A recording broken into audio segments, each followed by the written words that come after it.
May mga lugar na sadyang iniwan ng panahon, mga sulok ng mundo kung saan ang katahimikan ay may sariling tinik at ang bawat anino ay tila may itinatagong lihim. Ako si Marco at ang kwentong ito ay nakasimula nang ang buhay ko sa siyudad ay gumuho na parang isang kastilyong buhangin. Matapos maloko sa isang investment scam, nobos ang lahat ng aking ipon at kasabay niyon ay nawala rin ang tiwala ko sa mataong nakapaligid sa akin. Sa gitna ng aking pakalugmok, tanging si Leo, ang aking matalik na kaibigan mula pagkabata, ang nanatiling karamay. Inalok niya akong isang pagkakataon, isang bagong simula, malayo sa ingay at panlilinlang ng Maynila.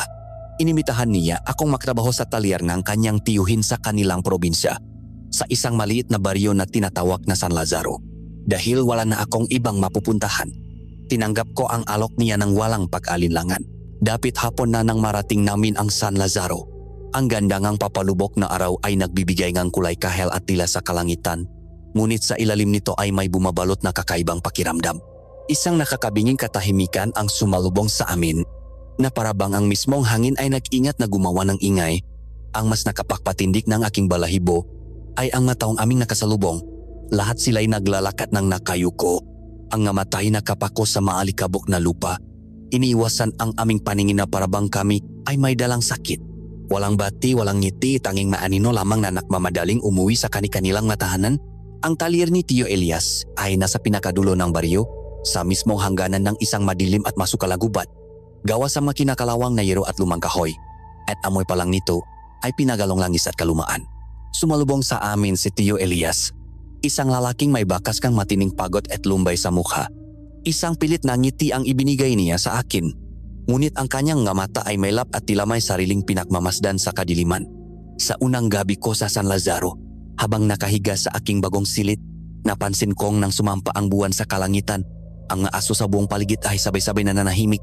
Ang dating kahulan ay napalitan ng isang katahimikang mas malagim pa sa anumang ingay. Noong ko unang naramdaman na ang pagtakas ko mula sa isang uring ng panganib ay nagdala lamang sa akin sa isa pang panganib na mas malalim at mas madilim. Ang mas sumunod na araw sa San Lazaro ay lumipas sa isang mabagal at pare-parehong ritmo. Sa umaga, ang talyer ay napupuno ng tunog ng martilyo, ng lagitik na makinang hinihigpitan at namamoy ng grasa at gasolina na kumakapit sa hangin. Normal ang lahat kung titingnan sa ibabaw. Si Tio Elias ay isang mahusay na mekaniko at si Leo naman ay masipak at laging handang tumulong. Nagtatrabaho kami ng makakasama, nakabutan ng mga piyesa, nakbibiruan paminsan-minsan para pagaanin ang mabigat na trabaho sa ilalim ng sikat ng araw. Ngunit sa kabilang lahat na ito, may isang bagay na hindi tama. Isang bigat sa hangin na hindi maalis. Isang pakiramdam na para kang laging pinagmamasdan. At kapag ang araw ay tuluyan ng lumubog at ang dilim ay kumain na sa buong baryo, doon nagsisimulang magbago ang lahat. Doon nagsisimula ang tunay na buhay ng San Lazaro. Tuwing gabi, nang walang palya, naririnig ko ito. Isang tunok mula sa kaibuturan ng talyer. Hindi ito ang karaniwang tunok ng pakmemekaniko. Ito ay tunok ng bakal na marahas na kumikiskis sa bakal. Isang tunok na tuyo, galit at paulit-ulit. Minsan, ito ay parang kalampa ng mabibigat na kadena na hinihila sa samantadong sahig. Sa ibang gabi, ito ay tila isang taong pilit na binubuksan ang isang bagay na bakal na ayaw magpabukas. Isang nakakabinging pakayot na tumatagal ng ilang oras. Sa unang beses na narinig ko ito, tinanong ko si Leo. Nag-ayos kami noon ng aming hapunan. Leo, ano yung ingay na yon? Tanong ko, pilit na itinatago ang kaba sa aking boses. Nagkibit balikat lang siya, hindi man lang nag-angat ng tingin mula sa kanyang plato. Ah, yan ba? Si Tio lang yan. Hindi kasi makatulog ng maayos. Yon kaya nagtatrabaho na lang hanggang madaling araw. May pakalinlangan sa kanyang sagot. Masyadong mabilis, masyadong simple. Anong trabaho naman ang ginagawa niya sa ganitong oras? At bakit ganun ang tunok? Parang may sinisira siya. Git ko, hayaan mo na Marco. Ganun lang talaga siya. Mula nang, basta, nasanay na kami, sagot niya. At bigla na lamang nakiba ng usapan. Sinubukan kong maniwala. Ngunit ang tunok ay masadong kakatwa, masadong punong karahasan. Hindi ito trabaho ng isang taong hindi makatulog. Ito ay tunong ng isang taong may ginagawang hindi dapat makita o marinig ng iba. Isang hapon, dahil sa sobrang pag-isip at pagkabagot, nagpasya akong maglakat-lakat sa gubat na nasa likuran lamang ng talyer. Kailangan kong lumayo saglit sa amoying langis at sa mga tunok na bumabagabag sa akin. Ang gubat ay tahimik, ngunit ang katahimikan nito ay hindi nakakapanatag. Habang papalayo ako sa talyer, napansin ko ang isang bagay na puti sa ilalim ng matuyong dahon. Isang buto. Marahil ay buto lang ng manok na itinapon. Ngunit habang nagpapatuloy ako sa paglalakad, nakakita akong isa pa at isa pa. Hanggang sa napagtanto ko na ang lupa sa paligid ko ay punong nga buto. Gabutong kung ano-anong hayop, gabutong manok, kambing at may gingaso. Ang mas nakakakilabot ay ang kalagayan nga ito. Lahat ay malinis na parabang sinimot hanggang sa kahuli-hulihang hiblang laman. Walang bahit ng dugo, walang naiwang litit. Tanging nga puting buto na lamang na nakakalat sa lupa, isang tahimik na testamento sa isang uringang gutom na hindi pangkaraniwan. Para akong binuhusan ng malamig na tubig. Anong uringang hayop ang gumagawa nito? O hindi kaya? Hindi ito hayop. Mabilis akong bumalik sa talyer, ang puso ko'y dumadagundong sa takot. Kinabukasan, isinama ako ni Leo sa palengkeng baryo para mamili ng aming nga kakainin.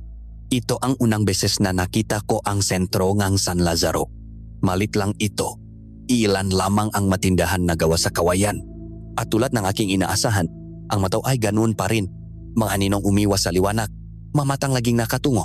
Habang bumibili kami ng gulay, naramdaman ko ito, isang pares ng matang nakatitik sa akin. Isang titik na mabigat at nanunuot. Dahan-dahan akong lumingon at nakita ko siya. Isang matandang babae, si Lola Sepa, na nakaupo sa isang bangko sa di kalayuan. Ang balat niya ay kulubot na parang tuyong dahon at ang kanyang nga mata ay hindi kumukurap. Nakatiti siya sa akin na parabang ako ay isang pirasong karne na kanyang sinusuri. Walang emosyon. Tanging isang matalim at gutom na tingin na tila tumatagos hanggang sa aking kaluluwa. Sinubukan kong ngumiti, isang pilit na pagbating ang paggalang, ngunit ang kanyang mukha ay nanatiling parang isang maskara na bato. Pagkatapos ng ilang sandali na parang walang katapusan, dahan-dahang gumuhit ang isang ngiti sa kanyang malabi, isang ngiti na walang ngipin, isang ngiti na mas nakakatakot pa kaysa sa kanyang paninitik. Nakiwas akong tingin. Nanginginig ang aking makamay. Leo, sino yung matandang yon? Pabulong kong tanong.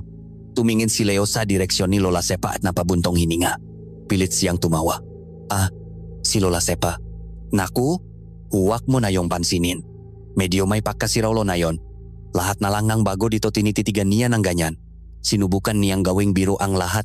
Ngunit sa kabila ng kanyang pagtawa, nakita ko ang panandaliang pagpislit ng takot sa kanyang nga mata. Isang takot na pilit niyang itinatago. Hinila niya ako papalayo sa palengke, papalayo sa mamatang hindi kumukurap ni Lola Sepa. Pawi, wala nang naksalita sa aming dalawa. Alam ko na, at alam kong alam niya na alam ko, may itinatago sila sa akin. Ang matunok sa gabi, ang mabuto sa gubat, at ang mamatang mata ng babae. Lahat ng ito ay makakaunay. At ako, na bagong salta sa baryo ng Manakayuko, ay nasa gitnang lahat na ito. Isang tupa na naligaw sa isang kawan ng mga lobo. Ang takot ay parang lason. Unti-unting kumakalat sa iyong maugat hanggang sa ang buo mong katawan ay hindi na makagalaw. Gabi-gabi, ang lason na iyon ay dahan-dahang ipinapainom sa akin ng San Lazaro. Ang atuno sa gabi, ang abuto sa gubat, ang mata ni Lola Sepa, lahat ng iyon ay mga sangkap na humahalo sa aking isipan. Lumilihang isang bangungot na hindi ko matakasan kahit ako'y gising. Ngayong gabi, ang lason ay tila mas matapang. Hindi ako mapakali sa aking higaan. Ang bawat kaluskos ang madahon sa labas ay parang mayaba na papalapit. Ang bawat imang hangin sa masiwang bintana ay parang isang bulong na tumatawak sa aking pangalan. At sa gitnang lahat na ito, ang tunok mula sa talyer ay bumalik. Mas malakas, mas marahas, at mas desperado. Hindi na lang ito basta pakalampak o pakiskis ng bakal. May kasama na itong tunok na parang paghahabol.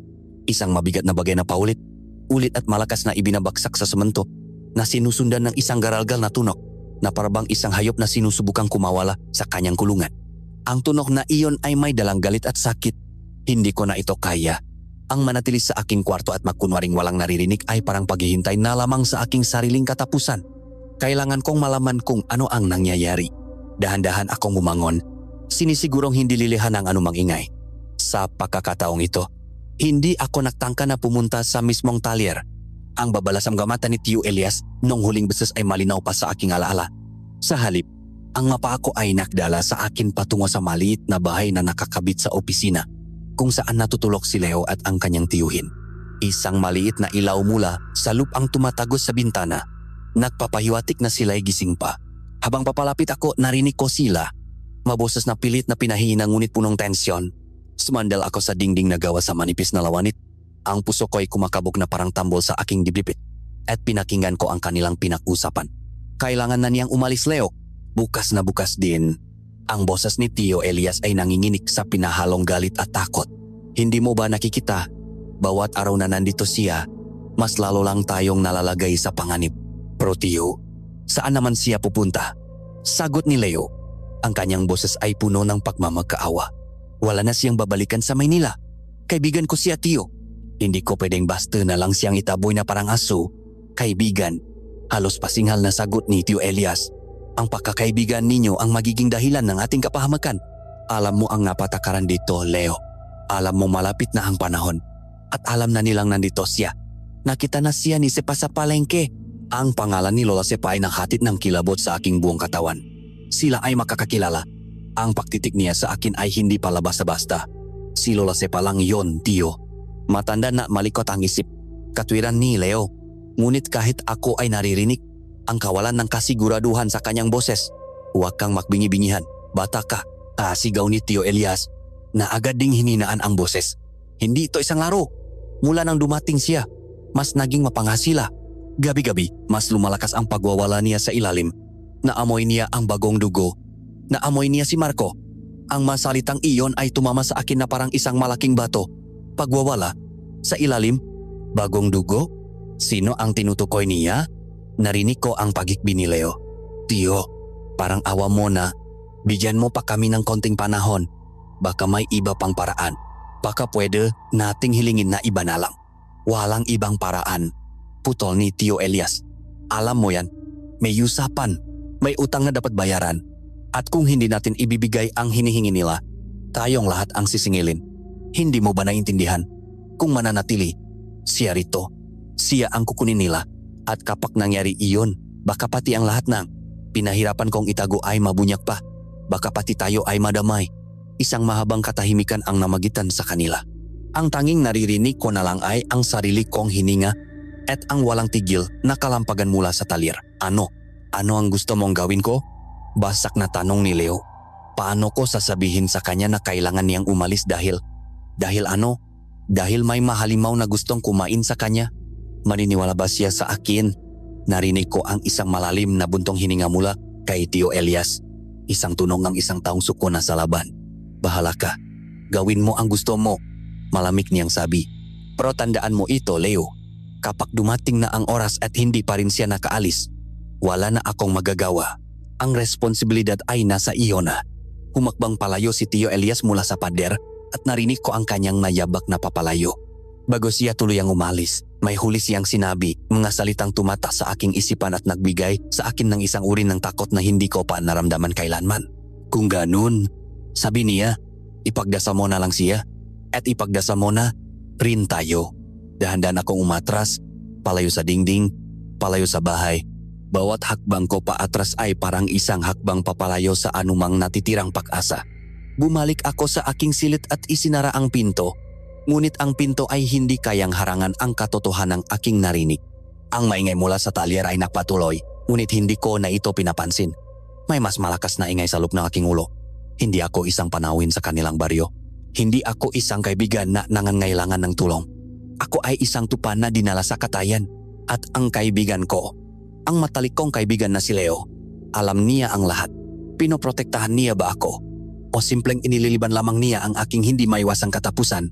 Sa gabing iyon, sa ilalim ng maputlang liwanag ng buwan, naintindihan ko na ang tunay na halimaw ay hindi lamang yung gumagawa ng ingay sa talyer, kundi pati na rin ang nalihim na itinatago ng mga taong pinagkakatiwalaan mo. Kinabukasan, ang sikat ng araw ay tila isang mapanuksong ngiti, isang maskarangang kabutihan sa isang mukha ng kasamaan. Nagising akong daladala ang bigat ng mga salitang narinig ko kagabi sa hapagkainan. Ang katahimikan ay halos masakit sa tainga. Sinubukan kong kumilos na parang walang nangyari. Nagtimpla akong kape na gay na amusa at pilit nang umiti kay Leo na parabang ang gabi ay lumipas na mapayapa. Ngunit sa lublob ko, Isang pader na yelo ang nagsimulang tumubo sa pagitan naming dalawa. Bawat kilos niya, bawat salita niya, sinusuri ko. Ang kanyang pagtawa ay tila hungkak. Ang kanyang pag-iwas ng tingin ay tila isang pag-amin ng kasalanan. Si Tio Elias naman ay hindi lumabas ng kanyang silid. Sabi ni Leo, masama na naman daw ang pakiramdam. Masama ang pakiramdam o nagtatago. Alam ko na hindi ako pwedeng tumakas ng basta-basta. Saan ako pupunta? At ano ang sasabihin ko? Na tinatakbuhan ko ang mahalimaw na ibinubulong langsa. Makwentong pambata, walang maniniwala sa akin. Isa pa kailangan kong sagot. Kailangan kong malaman kung ano ang San Lazaro.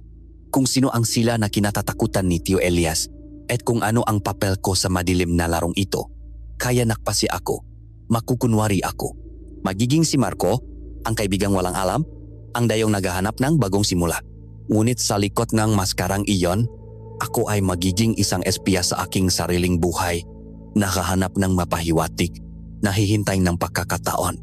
Tanghali na nang dumating siya, ang tunog ng isang lumang motorsiklo na tila hirap ng huminga ang unang nakpahayak ng kanyang pagdating.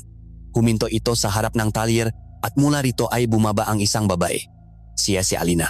Ang kanyang kagandahan ay mailap at tila hindi nababagay sa lugar na iyon. Ang kanyang buhok ay itim na itim, mahaba at bahagyang magulo na parang laging hinahaplos ng hangin. Ang kanyang balat ay kayumanggi, ngunit may kakaibang kinang sa ilalim ng sikat ng araw. Ngunit ang tunay na hiwaga ay nasa kanyang mata. Malalim ang maiyon at malungkot. Ngunit sa likod ng kalungkutan ay may kislap ng talino at panganib. Tumingin siya sa paligid. Hindi na para bang isang taong nangangailangan ng tulong, kundi isang renang sinusuri ang kanyang nasasakupan. May tao ba? Tanong niya. Ang kanyang boses ay mahinahon ngunit may bigat. Ako ang lumabas para sumalubong. Nakita ko sa gilid ng aking mata si Leo na kanina lang ay katabi ko ay biglang nakunwaring abala sa pag-ayos ng manggagamit sa pinakasulok ng talyer. Iniwan niya ako mag-isa para harapin ang bagong dating. Ako, anong may paglilingkod ko sa'yo? Tanong ko, pilit na pinapakalma ang aking sarili. Itinuro niya ang kanyang motorsiklo. Yung preno sa unahan. Masyadong maluwag. Tumango ako at lumapit para suriin ito. Habang nagtatrabaho ako, nanatili siyang nakatayo sa aking likuran. Hindi siya umalis. Hindi siya nagsalita. Ramdam na ramdam ko ang kanyang presensya. Isang presensya na parehong nakakaakit at nakakabahala. Bawat galaw ko ay tila kanyang sinusuri. Hindi sa paraang mapanghusga, kundi sa paraang puno ng pag-usisa na parabang binabasa niya hindi lang ang aking ginagawa, kundi pati na rin ang aking pagkatao. Pakiramdam ko ay hinuhubaran niya ang aking kaluluwa sa pamamagitan lamang ng kanyang pananahimik. Pagkatapos kong ayusin ang preno, sinubukan ko ito. Ayos na, sabi ko, makano? Tanong niya, diretso at walang paligoy. Sinabi ko ang halaga. Kumuha siyang pera mula sa kanyang bulsa, iniabot ito sa akin, at sinigurong ang aming madaliri ay hindi magdadayti. Pagkatapos ay sumakay na siya sa kanyang motorsiklo, pinaandar ito at umalis ng hindi man lang lumingon. Sinundan ko siya ng tingin hanggang sa mawala siya sa may likuan. Ang kanyang pagdating at paggalis ay parang isang panaginip. Pagpasok ko sa loob, si Leo ay lumapit na sa akin. Ang pagkukumaring abala ay tapos na. Sino yon? Ngayon ko lang siya nakita rito. Kung maribala, akong kamalay-malay na tanong. Biglang nabago ang itsura ni Leo. Ang kaninang pagiging kalmado ay napalitan ng pagkabahala. Hinawakan niya ako ng mahigpit sa braso. Marco, makinig ka sa akin. Seryoso niyang sabi. Ang kanyang mata ay nagpapakita ng isang uri ng takot na ngayon ko lang nakita mula sa kanya. Iwasan mo ang babaeng yon. Huwag mo siyang kakausapin.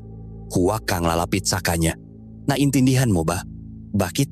Ano bang meron sa kanya? Mukha namang wala siyang ginagawang masama. Sabi ko, sinusubukan ang kanyang reaksyon. Umiling si Leo. Ang kanyang pakakahawak ay lalong humigpit.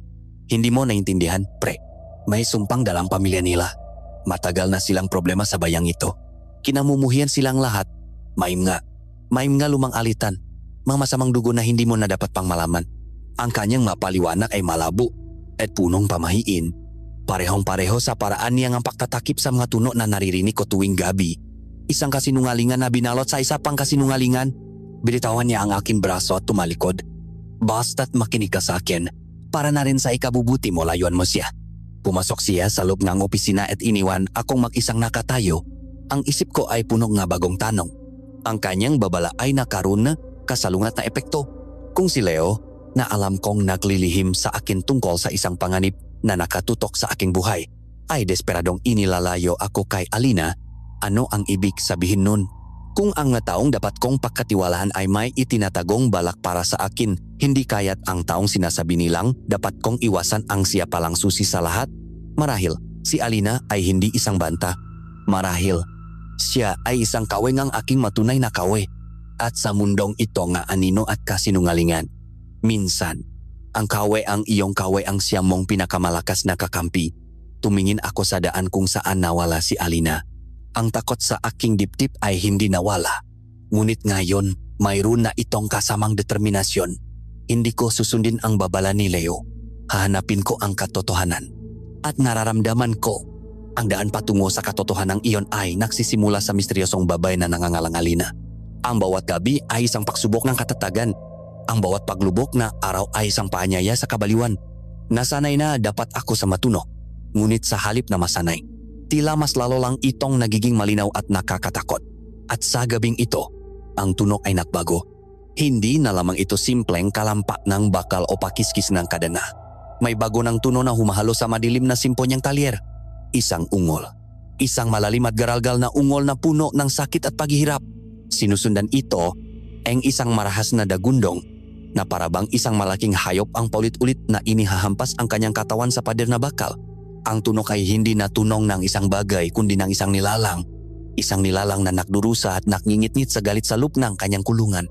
Nakahiga ako sa aking kama, ang mga kamay ko ay nakatakip sa aking matainga, ngunit ang tunok ay tila tumatago sa aking mabuto. Hindi ko nakaya. Ang takot ay isang bagay, ngunit ang manatiling walang alam-habang, ang isang nilalang, ay naghihirap ng ganito kalapit. Sa iyo ay isa ng uri ng pagpapahirap. Ang kuryosidad na ngayon ay nababalutan ng matinding takot ay tuluyan ng nanay. Kailangan kong makita. Kailangan kong malaman kung ano ang halimaw na itinatago ni Tio Elias sa dilim. Naghintay ako. Hinintay ko ang pinakamalalim na oras ng gabi kung kailan ang buwan ay nagtatago sa likod ng makakapal na ulap at ang buong San Lazaro ay tila nalulunot sa isang kumunoy ng kadiliman. Dahan-dahan at sa ibayong paingat, lumabas akong aking silid. Ang bawat hakbang ko sa lupa ay pinag-aralan. Ang bawat paghinga ko ay pinigil. Ang aking patutunguhan ay malinaw. Ang nakakandadong bodega sa likuran ng talyer, ang pinagmumulan ng lahat ng aking kinatatakutan. Habang papalapit ako, ang matunok ay lalong lumilinaw. Rinig na rinig ko na ngayon ang pakaskas ng matutulis na kuko sa bakal na pinto, ang mabibigat at hirap na pahinga, at ang mababang ungol na tila nang gagaling sa lalamunan ng isang nilalang na matagal nang hindi nakakakita ng liwanag. May kakaibang amoy din sa hangin, isang amoy ngang luma, ng nabubulok na karne at ng takot. Umikot ako sa gilid ng bodega, nahahanap ng anumang butas o siwang na maari kong silipan. At doon sa bandang itaas, may nakita akong isang malit at maruming bintana na salamin. Halos hindi na makita dahil sa kapal ngang alikabok at sapot ng gagamba. Nahanap ako ng malumang kahon ng piyesa. Pinagpatong-patong ko ang ito sa ilalim ng bintana. Nanginginig ang aking mabinti habang inaakyat ko ito. Bawat galaw ko ay maingat. Bawat kaluskos ay nagpapatigil sa aking paghinga. Nang maabot ko ang bintana, pinunasan ko aking manggas ang isang maliit na bahaging salamin. Idinikit ko ang aking mata sa malamin na bubok at sumilip sa kadilimang bumabalot sa loob. Halos wala akong makita. Ngunit sa isang saglit na pagdaan ngang manipis na sinak ngang buwan sa isang butas sa bubong may naaninag ako. Isang anino. Isang malaking anino na gumagalaw, nagwawala, at may dalawang kumikinang na mga mata. Hindi ko pa man tuluyang nakikita kung ano ito. Isang kamay na malamig na parang yelo, ngunit may lakas na parang bakal, ang biglang humawak sa aking balikat at marahas akong hinila pababa. Napasigaw ako sa gulat at sakit, bumaksak ako sa lupa, at ang makahon na aking tinutuntungan ay nakalat sa paligid. Nang iangat ko ang aking ulo, nakita ko siyang nakatayo sa ibabaw ko. Isang madilim na figura laban sa maputlang kalangitan. Si Tio Elias. Hindi siya nanggaling sa bahay. Tila isa siyang kabuti na bigla na lang sumulpot mula sa mga anino. Gumalaw ng walang anumang tunok, mabilis at tiyak. Ang kanyang mukha ay nababalutan ng isang galit na hindi ko pa nakikita kailanman. At sa manipis na liwanag ng buwan nakita ko ang kanyang nga mata. At sa unang pagkakahon nakita ko ang tunay na kulay ng maito, pula. Isang mapusok na pulang tila nag-aalap mula sa loop, punong isang panganib na hindi pang tao. Hindi siya sumigaw. Sa halip, Yumuko siya. Ang kanyang mukha ay ilang pulgada na lamang ang layo sa akin at bumulong sa isang tinik na mas malamig pa sa hangin ng gabi. Isang tinik na parang hasas ng ahas. Ilang beses ko bang kailangang sabihin sa iyo? Kinalakad niya ako patayo na parang isa lamang akong basahan. Ang kanyang lakas ay hindi kapanipaniwala. Sinubukan kong bumiglas, ngunit ang kanyang pagkakahawak sa aking braso ay parang isang posas na bakal. Kinalakad niya ako pabalik sa aking silid. Ang aking nga paa ay halos hindi na sumasayat sa lupa. Wala akong nagawa kundi magpatianot sa kanyang galit. Nang makarating kami sa aking pinto, marahas niya akong itinulak papasok. Napasupsop ako sa sahig. Bago niya isara ang pinto, muli siyang nagsalita. Ang bawat salita ay isang babala na tumatatak sa aking kaluluwa. Sinabi ko na sa iyo, huwag kang lalabas sa gabi. Sa susunod na makita kitang muli sa labas, baka hindi na ako makapagpigil. Pagkasabi niyon, isinara niya ang pinto ng malakas. Isang dagundong na yumanik sa buong silid. At pagkatapos, narinig ko ito. Ang tunog ng isang mabigat na bakal na trangka na inilalapat sa labas ng aking pinto. Nakakulong ako. Napasandal ako sa pinto, nanginginig ang buo kong katawan.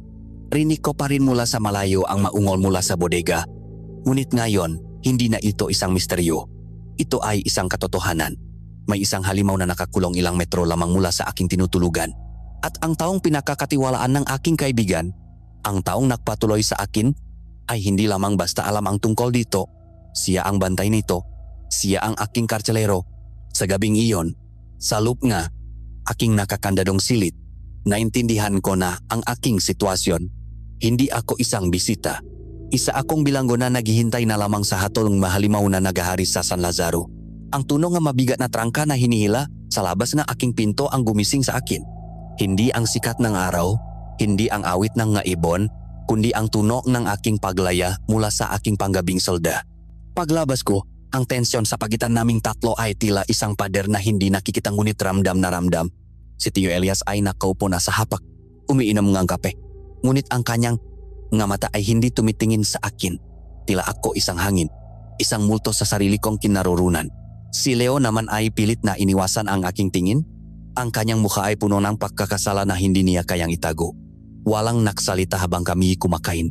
Ang tanging naririnig lamang ay ang tunog ng aming makubiertos na tumatama sa aming nga plato, isang malungkot at nakakabinging ritmo. Naramdaman ko na hindi na ako isang kaibigan o isang panauhin. Isa na akong problema na kailangang solusyonan. Isang panganib na kailangang ikulong. Maya-maya, ang katahimikan ay binasak ng malakas na pakring ng lumang telepono sa opisina. Kinuha ito ni Tio Elias. Nakinig siya ng ilang sandali at pagkatapos ay naksalita. Sa lumang daanan ng mamaktotroso. Sige, pupunta na kami. Pakbaba niya ng telepono, tumingin siya hindi sa akin, kundi kay Leo. May nasira ang truck ng gulay sa gitna ng gubat. Kailangang ayusin agad dahil kung hindi, mabubulok ang makarga.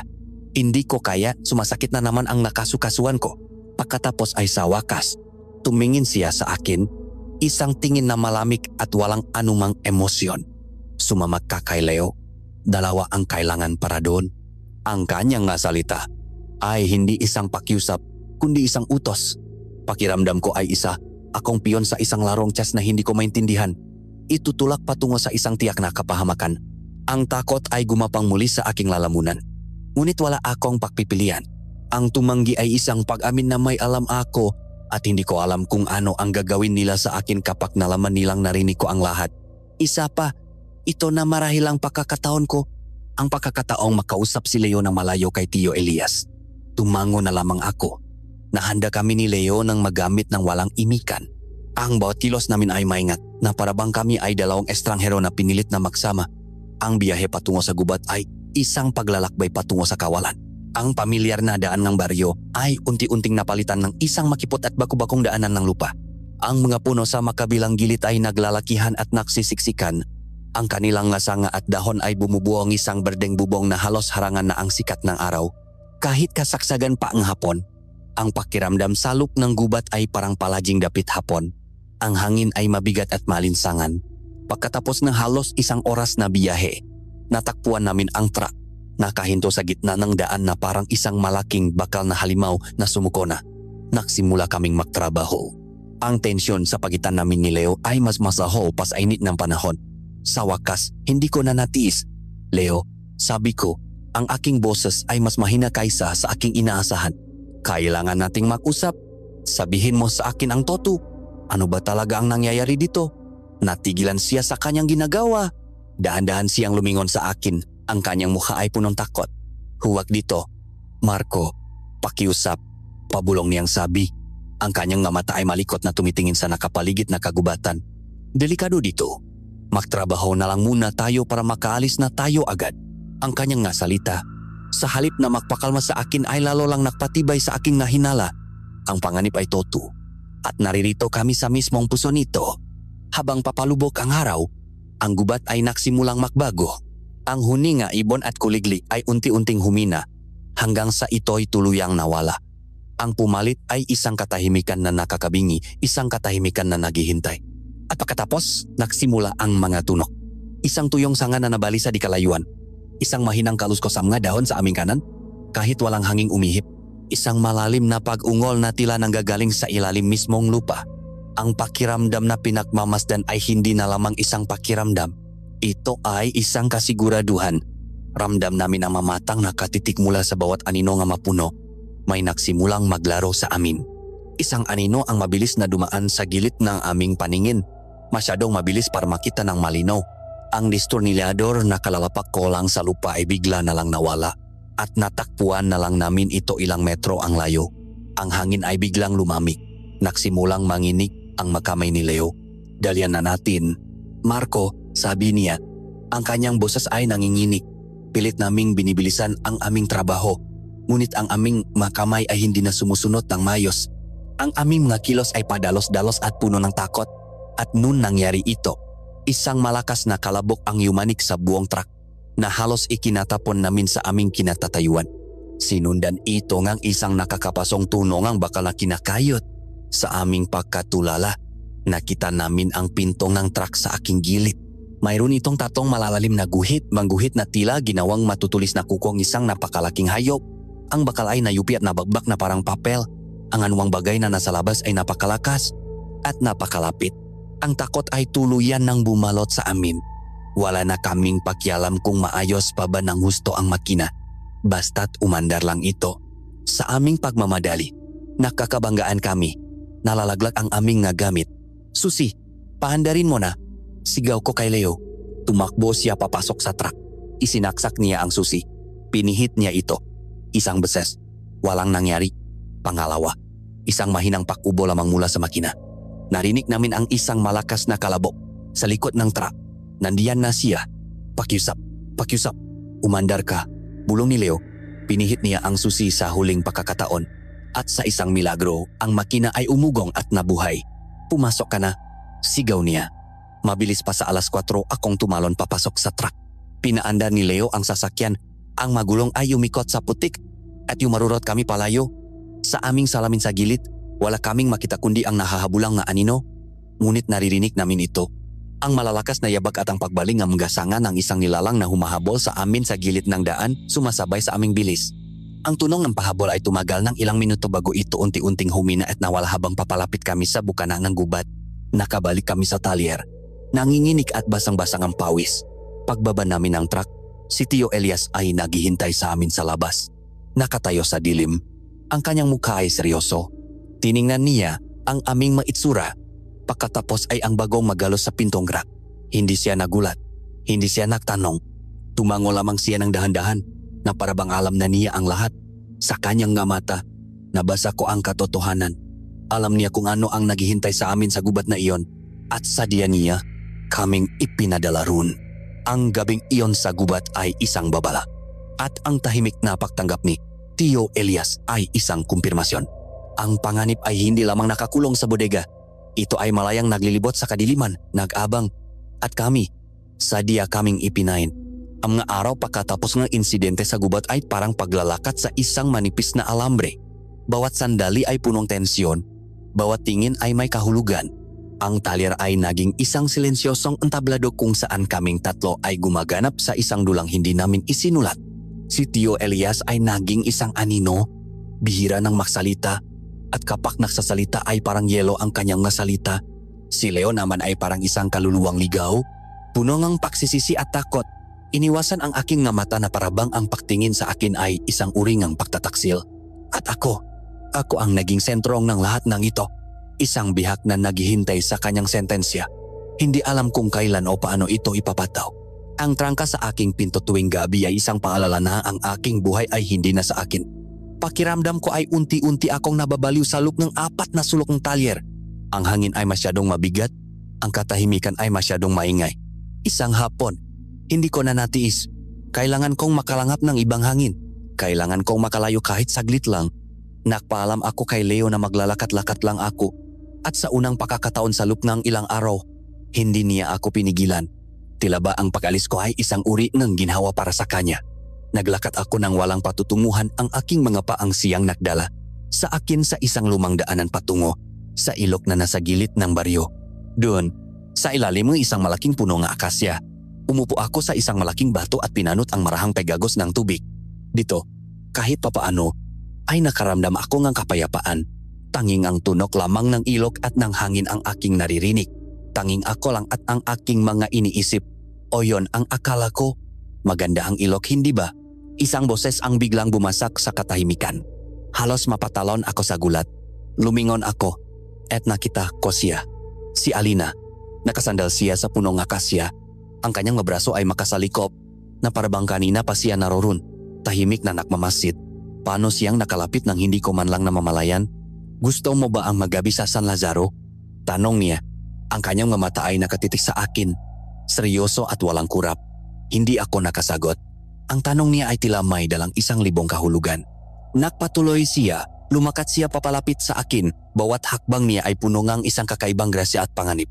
Mukhang hindi, sabi niya, na parabang nababasa niya ang aking isipan. Dahil alam mo na, nararamdaman mo na hindi ka ligtas dito. Ano ang ibig mong sabihin? Tanong ko, kahit alam ko na sa kaibuturan ng aking puso ang tinutukoy niya. Ngumiti siya, ngunit ang kanyang ngiti ay hindi umabot sa kanyang mata. Malapit nang mabilok ang buwan, Marco, sabi niya, at ang pakbanggit niya sa aking pangalan ay nagpadala ng kuryente sa aking gulugot. At sa pakbilok nito, kailangang bayaran ang isang utang na dugo. Humakbang ako paatras. Hindi kita maintindihan. Naintindihan mo, git niya. Ang kanyang boses ay nanatiling mahinahon. Ang tiyuhin ng kaibigan mo ay hindi mo tagapagtanggol. Huwag kang maniwala sa kanyang pag-aalala. Isa siyang pastol na nag-aalaga ng isang tupa para sa mga lobo. Tinitigan niya ako ng diretso sa mata. At ang kanyang masumunod na salita ay parang isang martilyong pumupok sa aking kaluluwa. Ikaw ang tupa, Marco. Ikaw ang kabayaran. Tumakas ka na habang may oras ka pa. Ang mundo ko ay tila umikot. Ang mahinala ko, ang matakot ko, lahat ay binigyan niya ng pangalan at ng isang tiyak na katapusan. Ngunit ang isang bahagi sa akin ay ayaw pa ring maniwala. Bakit? Bakit kita paniniwalaan?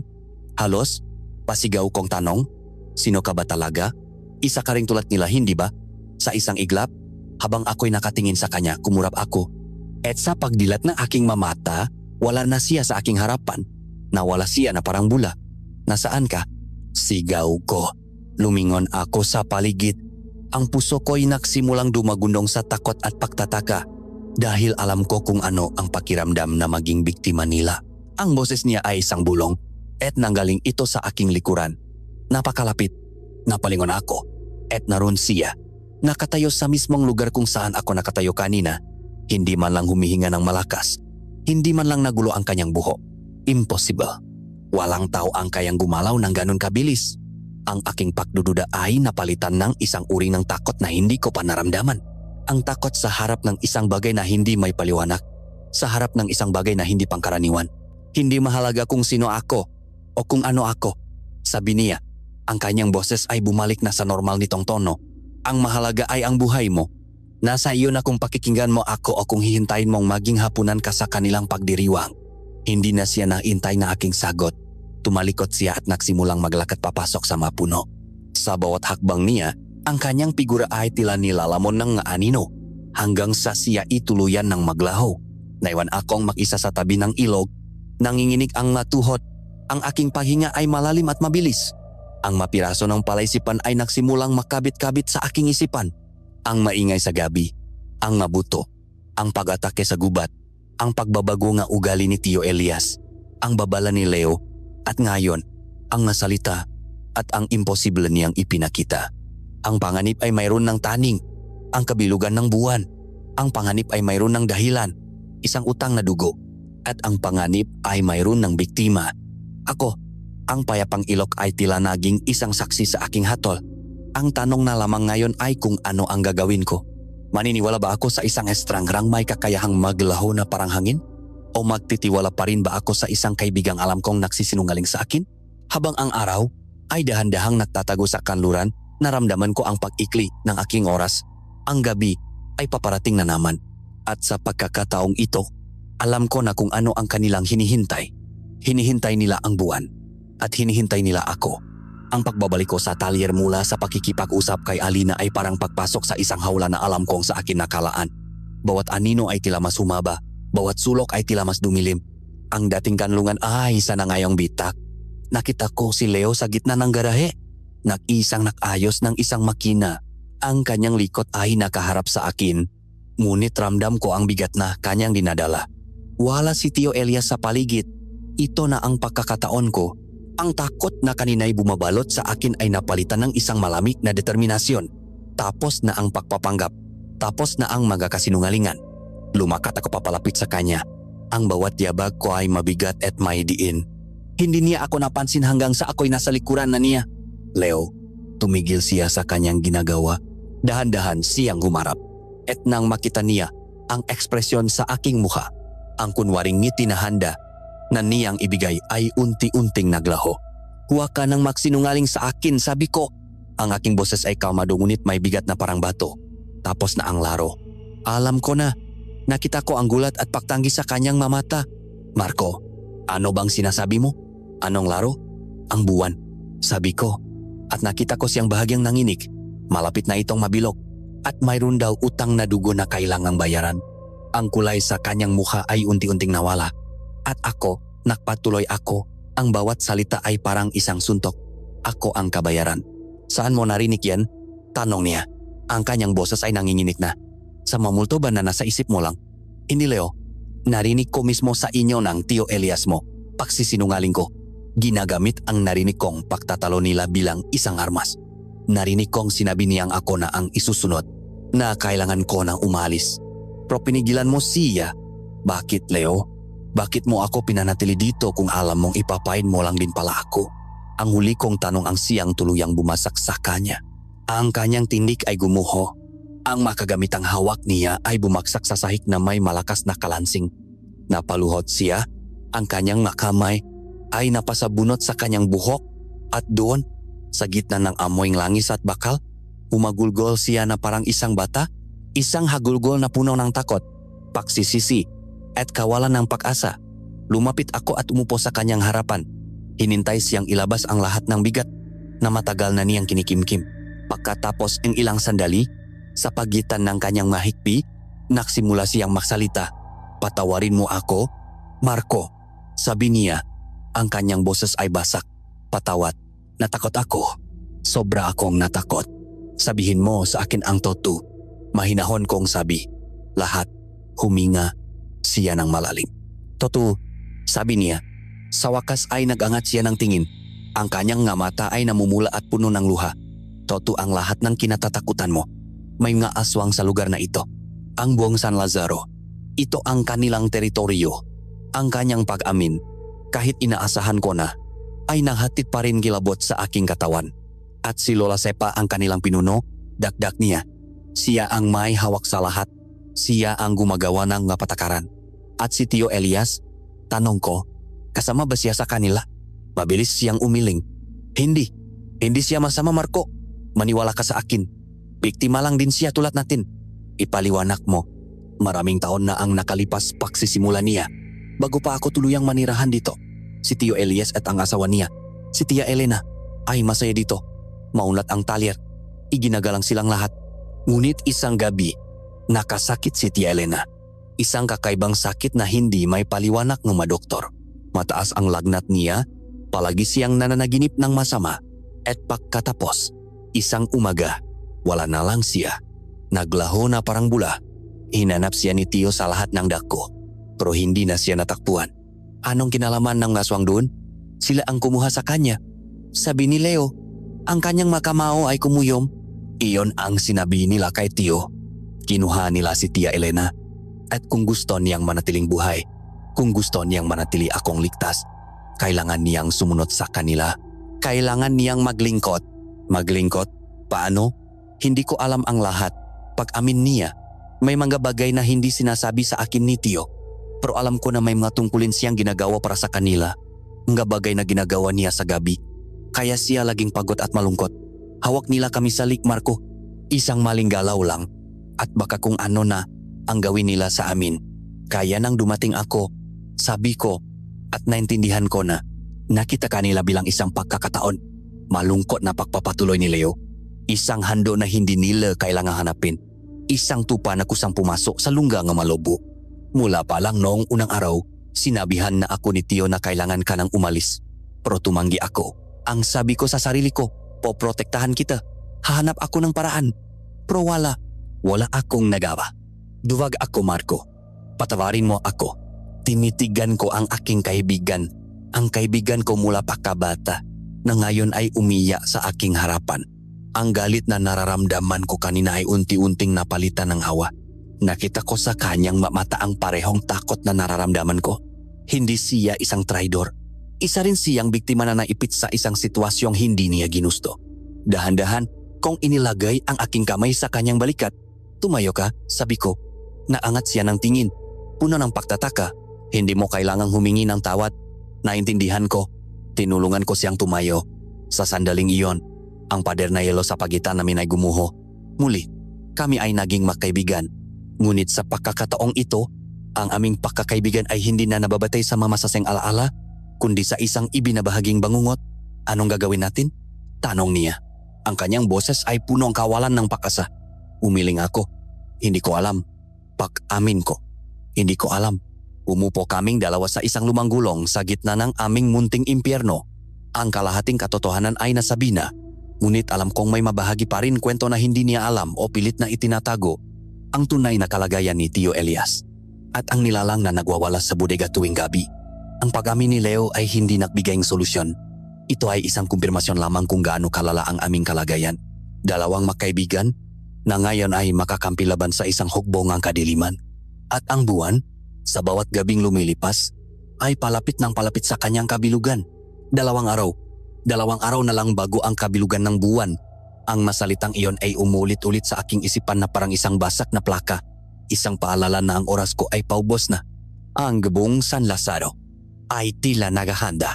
Ang katahimikan sa baryo ay mas lalong lumalim na parabang ang lahat ay nagpipigil ng kanilang hininga. Nakaabang. Sa talyer, ang hangin ay halos pwede mo nang hiwain sa sobrang bigat. Ang kalagayan ni Tio Elias ay lalong lumala. Sa umaga, siya itila isang halaman na nalalanta. Ang kanyang balat ay maputla at maninilaw. Ang kanyang mamata ay lubok at ang kanyang makamay ay laging nanginginig. Halos hindi na siya kumakain o lumalabas ng kanyang silit. Kung titingnan, siya ang larawan ng isang taong may malubhang karamdaman. Isang biktima na kaawa-awa. Ngunit alam ko at alam na rin ni Leo na ang kanyang sakit ay hindi pangkaraniwan. Ito ay konektado sa paparating na buwan. Kami na lang ni Leo ang halos gumagawa sa talyer. Ngunit bihira na rin ang mag-customer. Tila ba ang buong baryo ay may hindi nakikitang bakot na pumapalibot sa amin. Ihihiwalay kami sa iba. Sa mga sandaling kami lang dalawa, ang aming pag-uusap ay mga pabulong na punong desperasyon. Anong gagawin natin? Paulit-ulit na tanong ni Leo. Kailangan nating umalis. At saan tayo pupunta, Leo? Sagot ko. Tatakbo tayo sa gubat kung saan nila tayo halos patayin. At paano tayo alis? Ramdam mo ba? Pakiramdam ko, bawat kilos natin ay binabantayan. Tama ako. Ang pakiramdam na pinakmamasdan ay mas matindi pa kaysa dati.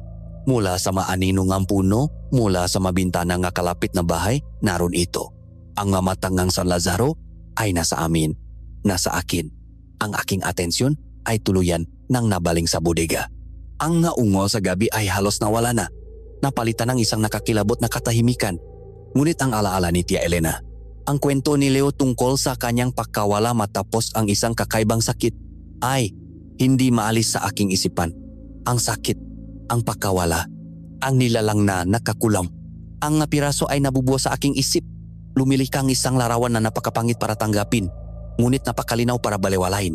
Hindi kaya ang nilalang sa bodega ay si Tia Elena. Sa huling gabi bago ang kabilugan ng buwan, kinausap ko si Leo. Naglilinis kami ng gagamit. Si Tio Elias ay nasa loob na naman ng kanyang silid, tila mahimbing sa kanyang pagkakasakit. Leo, sabi ko, ang aking boses ay desidido. Kailangan nating pumasok sa bodega. Napabitaw siya sa kanyang hawa na basahan. Nababaliw ka na ba, Marco? Huling beses na ginawa mo yan, halos hindi ka na nakabalik ng buo at ikinulong ka pa niya. Iyon na nga ang punto, Leo. Ano ang nasa loop na handa siyang ikulong ako para lang hindi ko makita? Tumingin ako sa kanyang nga mata. Ang tiya mo, ang kwento mo tungkol sa kanya. Sa tingin ko, hindi siya nawala. Sa tingin ko, nandun lang siya sa loop. Imposible. Halos pasigaw niyang sabi. Huwag mong sabihin yan. Patay na si Tia Elena. Matagal na. Sigurado ka ba? Git ko, isipin mo. Ang sakit, ang biglang pagkawala, ang pagbabago ni Tio, at ang nilalang na iyon, bakit niya ito ikukulong at alagaan kung pwede naman niya itong patayin? Leo, kung mamamatay man ako bukas ng gabi, gusto kong malaman kung bakit. Gusto kong malaman ang buong katotohanan. Ang aking masalita ay tumama sa kanya. Nakita ko ang pag-agawan ng takot at ng pangangailangan na malaman ang katotohanan sa kanyang mukha.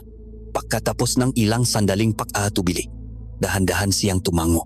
Hinintay namin ang tanghali, ang oras kung kailan si Tio Elias ay nasa pinakamahinan nitong kalagayan.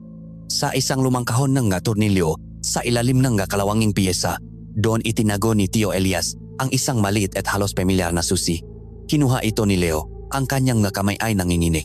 Dahan-dahan kaming lumabas, bawat hakbang ay maingat. Ang katahimikan ng talir ay nakakabingi. Isinaksak ni Leo ang susi sa kandado ng bodega. Ang tunong, pagpihit nito ay tila isang putok ng baril sa gitna ng katahimikan. Itinulak namin ang mabigat na pinto.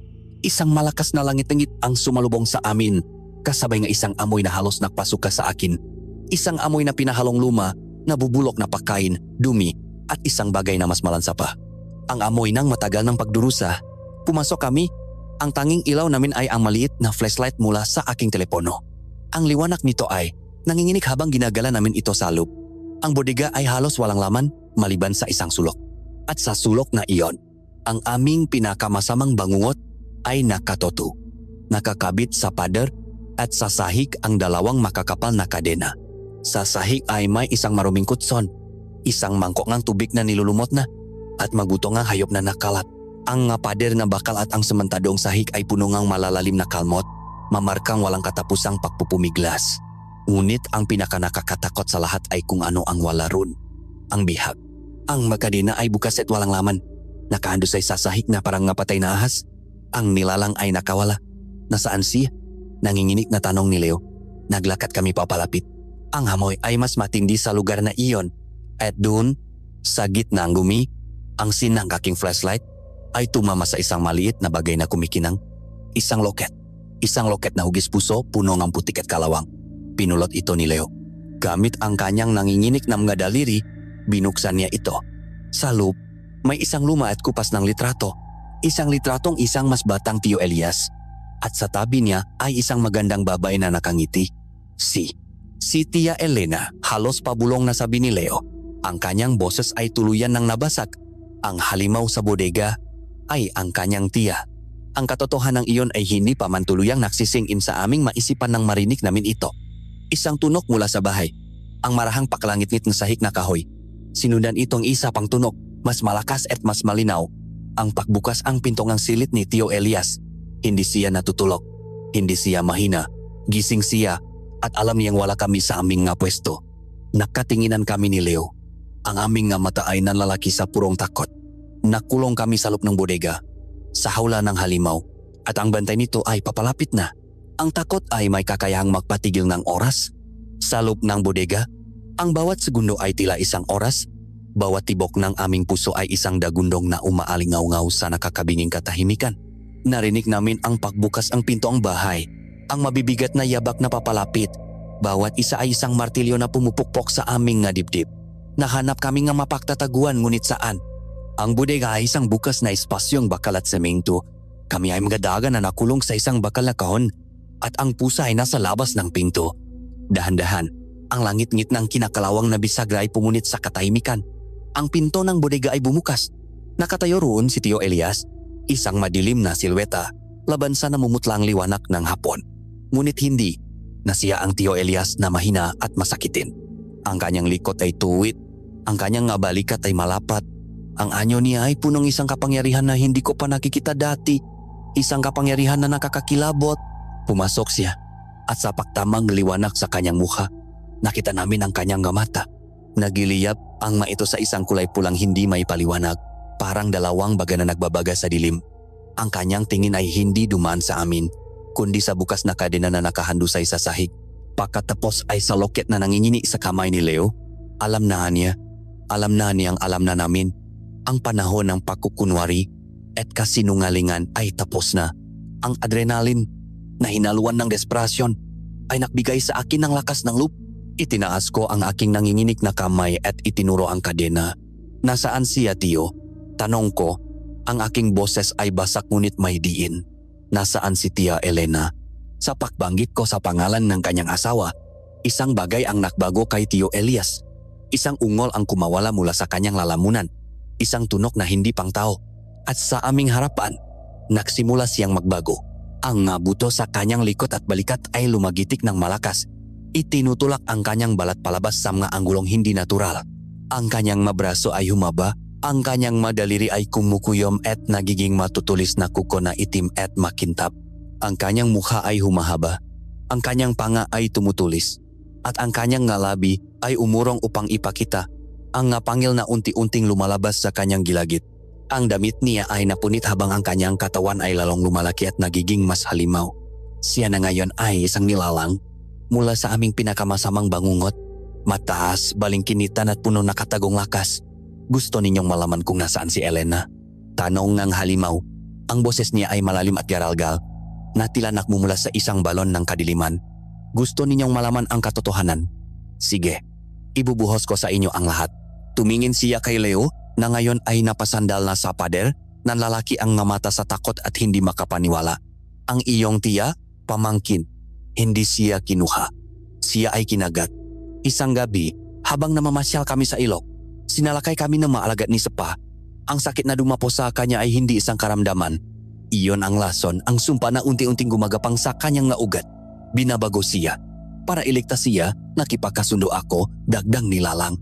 Hinarap ko si Sepa. Ang sabi niya, mayroon daw paraan para mapigilan ang tuluyang pagbabago. Isang paraan para makontrol ito, ngunit may kapalit. Ang kapalit ay ang aking katapatan. Ang kapalit ay ang aking kaluluwa. Kailangan kong sumali sa kanila. Kailangan kong maging isa sa kanila. Sa sandaling iyon, ang huling piraso ng pag-asa sa puso ni Leo ay gumuho. Hindi, bulong niya. Ikaw, isa ka rin sa kanila? O, sigaw ni Tio Elias. Ang kanyang boses ay umalingaw-ngaw sa loob ng bodega. Naging isa akong aswang para sa kanya. Isang mga ngaso sa dilim. Hinuhuli ko ang mga hayop sa gubat para may makain siya. Para hindi niya matikman ang dugong tao. Dahil iyon ang magiging katapusan niya. Ikinulong ko siya rito, sa dilim na ito, para protektahan siya mula sa kanyang sarili at para protektahan ng mataong tulad ninyo. Umasa ako na si Mang Karding ang albularyo ay makakahanap ng lunas. Ang ingay na naririnig ninyo gabi-gabi, iyon ang kanyang pagdurusa. Iyon ang pagmamakaawa niyang makalaya. At ikaw, Marco, sabi niya, ibinaling niya sa akin ang kanyang mapulang mata. Tama ang sinabi sa iyo ni Alina. Ikaw ang handog. Ikaw ang kabayaran na hinihingi ni Sepa para palakasin ang kanyang kapangyarihan sa darating na kabilugan ng buwan. Iyon ang nasa kasunduan. Pero hindi ko iyon gagawin, dakdak niya. At sa isang saglit, nakita ko ang isang kislap ng dating Tio Elias sa mamata ng halimaw. Ang plano ko ay pakawalan si Elena ngayong gabi. Hahayaan ko siyang magwala. Sa gitnang kaguluhan, sa pagdating ng gaalagat ni Sepa para kunin ka, doon kami tatakas. Itatakas ko siya palayo rito. Kaya ko kayo ipinadala sa gubat para takutin ka, para kusang kang umalis at hindi na humantong pa sa ganito. Ngunit matigas ang ulo mo. Tumingin siya sa aming dalawa. Isang tingin na pinahalong galit at lungkot. Lahat ng ito, ginawa ko para sa kanya, para sa amin. Ngayon, naiintindihan ko na siya ay isang halimaw. Oh, ngunit siya rin ay isang lalaking nagmamahal. Isang asawang handang gawin ang lahat para sa babaeng kanyang sinisinta kahit pa ang maging isang demonyo. Ngunit ang kanyang trahedya ay hindi nagpapagaan sa aming sitwasyon. At ngayon, sabi niya, ang kanyang boses ay muling naging malamig at mapanganib dahil sa inyong pakikialam, dahil sa pagbubukas ninyo ng pinto na hindi dapat buksan, sinira ninyo ang lahat. Umakbang siya papalapit sa amin. Pinalaya ko na siya kanina pa, nagtatago sa dilim nag-abang, at ngayon, darating na sila. Ang buong angkani, sa paay paparito para sa kanilang gantimpala. At gutom na gutom idinagdaan niya na may isang nakakakilabot na ngiti, gutom na gutom ang aking asawa. Sa sandaling iyon, isang malakas na alulong ang bumasag sa katahimikan mula sa labas. Hindi lang isa kundi marami. Malulong manilalang na gutom sa laman. At kasabay ng mga alulong na iyon, isang panibagong tunok ang aming narinig, isang tunok na mas nakakatakot pa sa lahat. Isang matinis at nakakabaliw na sigaw ng isang babae. Isang sigaw ng isang nilalang na sa wakas ay nakalaya na mula sa kanyang matagal na pagkakakulong. Ang komprontasyon ay tapos na. Ang gabi ng kabilugan ng buwan ay nagsimula na at kami ay nakakulong sa gitna kasama ang isang halimaw na nagmamahal habang ang isang hukbong ng kadiliman at isang bagong panganak na reyna ng lagi may papalapit na. Ang alulong sa labas ay hindi na basta banta. Ang maito'y isang deklarasyon ng digmaan. Ang buong talyer ay nagsimulang yumanik na parabang kinakatok ng isang higante. Ang kinakalawang na yero sa dingding ay nagsimulang mayupi papasok. At ang masalamin sa bintana ng opisina ay isa-isang nabasak. Mula sa mabutas na iyon, nagsimulang pumasok ang manino. Nga nilalang na may iba't ibang anyo, ang iba'y may pakpa na parang paniki. Ang iba'y gumagapang na parang magagambang tao. Lahat ay may mga matang nagliyap sa gutom at galit. Sa gitnang kaguluhan si Tio Elias, sa kanyang halimaw na anyo ay umungol ang malakas, isang hamon sa lahat ng darating, layas, sigaw niya at sinalubong niya ang unang alon ng mamanalakay. Ang kanyang bawat galaw ay puno ng bagsik. Ang kanyang makuko ay pumupunit sa laman na parang papel. Ang kanyang lakas ay nagpapalipat sa mga kalaban. Ngunit marami sila, napakarami. Habang abala siya sa pakikipaglaban, hinila ako ni Leo sa ilalim ng isang malaking mesa na gawa sa bakal. Dito lang tayo. Sigaw niya. Ang kanyang katawan ay nanginginig sa takot. Mula sa aming pinagtataguan, kami ay naging mamanunod sa isang labanan mula sa impyerno. At sa gitnang lahat na ito, isang figura ang biglang bumaksak mula sa butas na bubong ng talyer, si Alina. Ang kanyang pagdating ay walang ingay, ngunit ang kanyang presensya ay agad na naramdaman. Ang kanyang mata ay nagtininga sa isang malamig na apoy. Sa isang iglap, siya ay naging isang ipo-ipo ng kamatayan. Ang kanyang magalaw ay mabilis, mabisa at puno ng isang nakamamatay na ganda. Hindi tulad ng bagsik ni Tio Elias, ang estilo ni Alina ay parang isang sayaw. Isang sayaw na ang bawat hakbang ay nag-iwan ng isang kalabang walang buhay. Naglaban sila ng makatalikuran. Si Tio Elias at si Alina, isang alyansang isinilang mula sa desperasyon. Ngunit sa bawat isang kalaban na kanilang napapatumba, dalawa ang pumapalit. At noon, namin siya nakita. Mula sa pinakamadilim na sulok ng gubat sa labas, isang bagong sigaw ang narinig at isang nilalang ang pumasok sa talyer. Payat siya. Ang kanyang balat ay halos dumidikit na sa kanyang mabuto. Ang kanyang buhok ay mahaba at magulo. At ang kanyang mga mata ay walang anumang bakas ng pag-isip. Tanging isang walang hanggang gutom. Gumagalaw siya na parang isang ligaw na hayop. Inaatake ang sinumang mapapalapit kakampi man o kalaban. Elena, sigaw ni Tio Elias. Isang sigaw na punong sakit.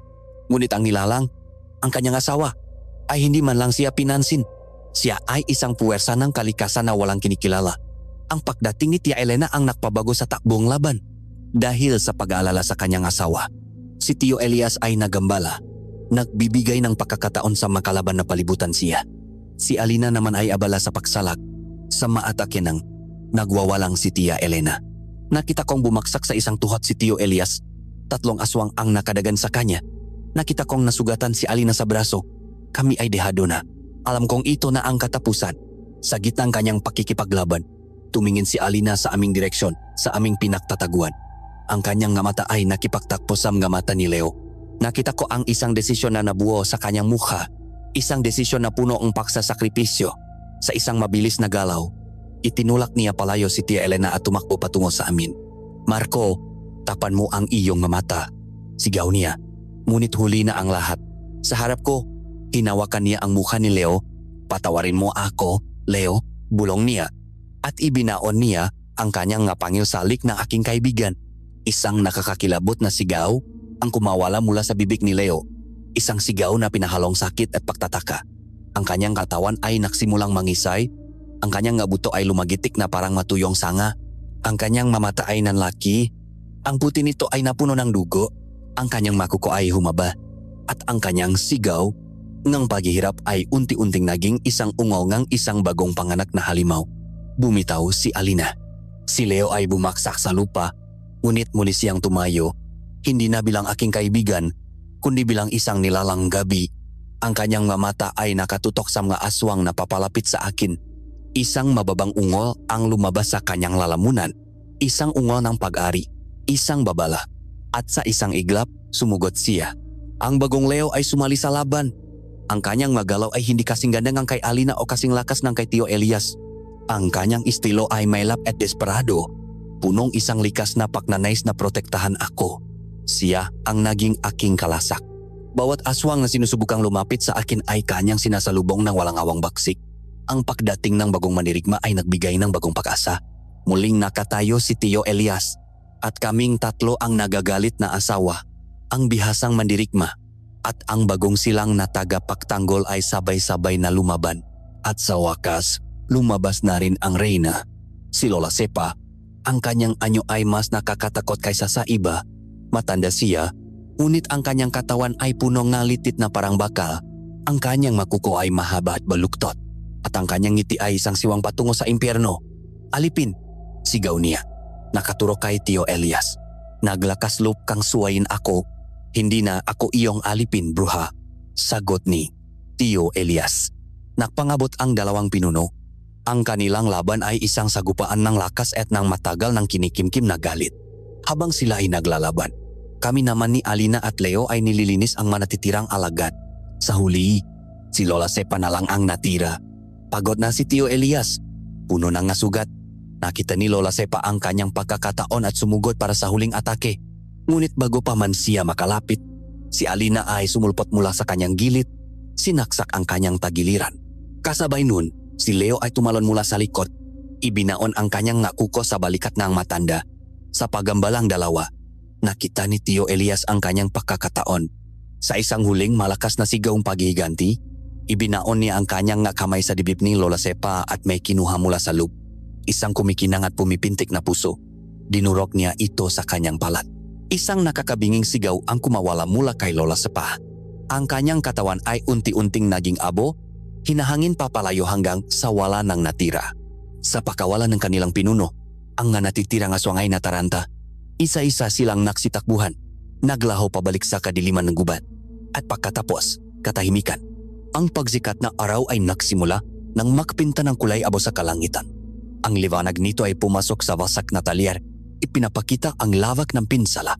Si Tio Elias, Alina at Leo ay nakatayo sa gitna nga magabangkay kanilang mag-aaway. Puno silang mga sugat at unti-unti ang kanilang maanyong halimaw ay naglalaho, bumabalik sa pagiging mas mukhang tao. Si Tia Elena ay nasa isang sulok, hindi na nakuwawala, kundi nakayupyop at umiyak na parang isang batang nawawala.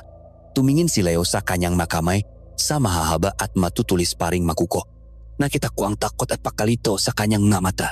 Tumingin siya sa akin na parabang humihingi ng sagot. Pero wala akong may bigay. Tumingin ako sa paligid, sa mga wasak na gamit, sa mga bakas ng dugo. Tumingin ako kay Tio Elias, ang halimaw na nagsakripisyo para sa pag-ibig. Tumingin ako kay Alina, ang misteryosong mandirigma. At tumingin ako kay Leo, ang aking matalik na kaibigan, na ngayon ay isa na ring nilalang ng gabi. Nanalo kami. Nakaligtas kami sa gabi. Ngunit habang pinagmamasdan ko ang bagong mundo na sumasalubong sa amin sa paksikat ng araw, alam ko na ang tunay na laban ay ngayon palang magsisimula.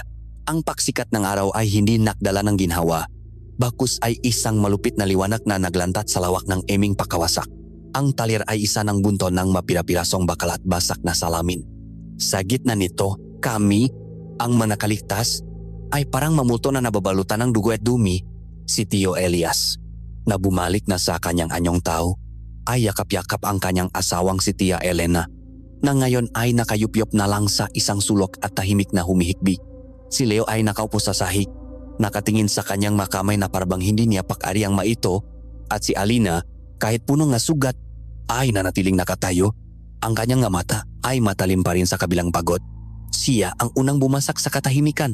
Kailangan nating ang tulong, sabi niya. Ang kanyang boses ay mahina ngunit may autoridad. May kilala ako. Isang albularyo na nakatira sa pusot ng gubat. Siya lang ang maaring makatulong sa atin. Walang nagtanong, walang tumutol. Ang aming pagtitiwala ay naibigay na sa kanya sa gitnang labanan. Sinimulan namin ang isang mahirap na paglalakbay. Isang prosesyon ng mga sugatan at mga sirang kaluluwa. Binuhat ni Tio Elias ang kanyang asawa. Inalalayan ko naman si Leo na tila wala sa sarili, ang kanyang nga mata ay blanco. Si Alina ang nanguna sa daan. Ginagabayan kami sa galandas na tanging siya lang ang nakakaalam. Ang gubat namin sa'y kinatakutan ko ay tila naging isang tahimik na saksi sa aming pagdurusa. Pagkatapos na ang halos isang oras na paglalakad, narating namin ang isang maliit na kubo na nakatago sa gitna ng matatandang puno. Sumalubong sa amin ang isang matandang lalaki. Si Mang Karding. Ang kanyang mukha ay puno nga guhit ng panahon, ngunit ang kanyang nga mata ay kalmado at puno ng isang kakaibang pangunawa. Tiningnan niya kami isa-isa na parabang alam na niya ang aming kwento. Bago pa man kami maksalita, pinapasok niya kami sa loop. Ang hangin ay puno nga, amoy ngamga pinatuyong dahon at insenso. Sinuri niya si Leo at si Tia Elena. Hinawakan niya ang kanilang nganu, tinitigan ang kanilang nga mata, at pagkatapos ay bumuntong hininga. Ang lason ay sariwa pa, sabi niya. Nakatingin kay Leo at Tia Elena. Hindi pa ito tuluyang kumakapit sa kanilang makaluluwa. May pag-asa pa. Mari silang linisin. Isang kislap ng pag-asa ang sumilay sa aming lahat. Ngunit pagkatapos ay tumingin siya kay Tio Elias at ang kanyang mukha ay napuno ng lungkot. Ngunit para sa iyo anak, malumanay niyang sabi, ang pagbabago ay permanente na. Ang lason ay naging bahagi ng iyong dugo at buto. Wala ng lunas. Walang gulat sa mukha ni Tio Elias. Tila ba matagal na niyang tanggap ang kanyang kapalaran. Tumango lamang siya. Sinimulan ni Mang Karding ang ritual. Ito ay hindi isang marahas na eksorsismo, kundi isang tahimik at espiritual na labanan. Sinunok niya ang mga dahon na may kakaibang amoy. Ang usok nito ay pumuno sa buong kubo. Bumulong siyang sinaunang orasyon, masalitang hindi ko maintindihan ngunit ramdam ko ang bigat at kapangyarihan. Si Leo at Tia Elena ay sumigaw sa sakit. Ang kanilang makatawan ay namilipit na parabang may isang bagay sa loop nila na pilit na lumalaban na ayaw umalis. Buong araw at buong gabi naming binantayan ang kanilang paghihirap. At sa wakas sa pagsikat ng panibagong araw, ang kanilang nasigaw ay napalitan ng isang mahimbing na paghinga. Ang laknat ay nawala. Ang kabaliwan sa kanilang mamata ay napalitan ng pagod na kapayapaan. Ang sumunod na linggo ay panahon ng pagilom. Si Leo at Tia Elena ay tuluyang gumaling. Sila ay tao na muli. Ngunit ang karanasan ay nag-iwan ng mapuklat na hindi nakikita. Si Leo ay naging mas seryoso, mas matatak. Ang aming pagkakaibigan ay mas lalong tumibay. Pinaktibay nga po at dugo. Si Tia Elena naman ay mahina pa. Ang kanyang maalaala ay pira-piraso, ngunit sa bawat araw, unti-unti siyang bumabalik. Ang kanilang pagsasama ni Tio Elias ay isang larawan ng mapait na pag-ibig. Isang halimaw na naalaga sa isang marupok na tao. Ang kanilang pagmamahalan ay nananatili sa kabila ng sumpa. Si Tio Elias ay natakpuan ang kanyang bagong layunin. Hindi na siya nagtatago sa dilim. Kasama si Alina, sila ang naging mabagong tagapagbantay ng San Lazaro. Tuwing gabi, sila ay naglilibot, tinutugis ang mga titirang masasamang aswang at pinapanatili ang kapayapaan sa baryo. Ito ang kanyang parusa. At ito rin ang kanyang paktubos. At ako, hindi na ako bumalik sa siyudad. Ang buhay na dati kong pinangarap ay tila isang malayong panaginip na lamang. Ang aking lugar ay dito na.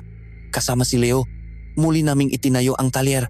Ang tunog ng martilyo at makina ay muling pumuno sa hangin. Ngunit sa pagkakataong ito, hindi ito tunog ng pagtatago, kundi tunog ng pagbangon. Isang gabi, habang ang buwan ay muling buo at maliwanag, nakatayo ako sa labas ng talyer. Pinakmasdan ko ang liwanag nito na bumabalot sa buong San Lazaro. Dumating ako rito para takasan ang mahalimawang siyudad, ang kasakiman at panlilinlang. Ngunit dito ko natakpuan ang matunay na halimaw, mga nilalang na gawa sa ngipin at kuko.